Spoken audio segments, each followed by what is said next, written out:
Hey, this is me Papiya, welcome to my YouTube channel. আর একটা নতুন মিনি ব্লগ নিয়ে চলে আসলাম তোমাদের কাছে। তো সকালটা তো শুরু করলাম 1 কাপ গরম জল আর চা দিয়ে। তাছাড়া তো দিনটা ইনকমপ্লিট মনে হয় আমার।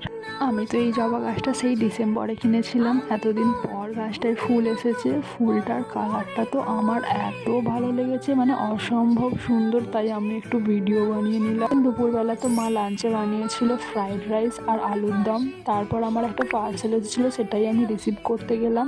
তারপরে পার্সেলটা নিয়ে আসার পর আমার বিকেলবেলা ছাদে কিছু কাজ ছিল, আজ আমি সেই কাজগুলো সারতে গিয়েছিলাম। এই আমড়া গাছটায় কত ফুল এসেছে।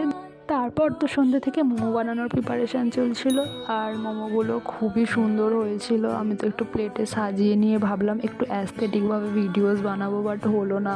যাই হোক, মোমোটা খেতে অনেক টেস্টি হয়েছিল। তোমরা যদি এরকম আরও মিনি ব্লগ দেখতে চাও তাহলে লাইক, শেয়ার অ্যান্ড সাবস্ক্রাইব করে দাও। বাই।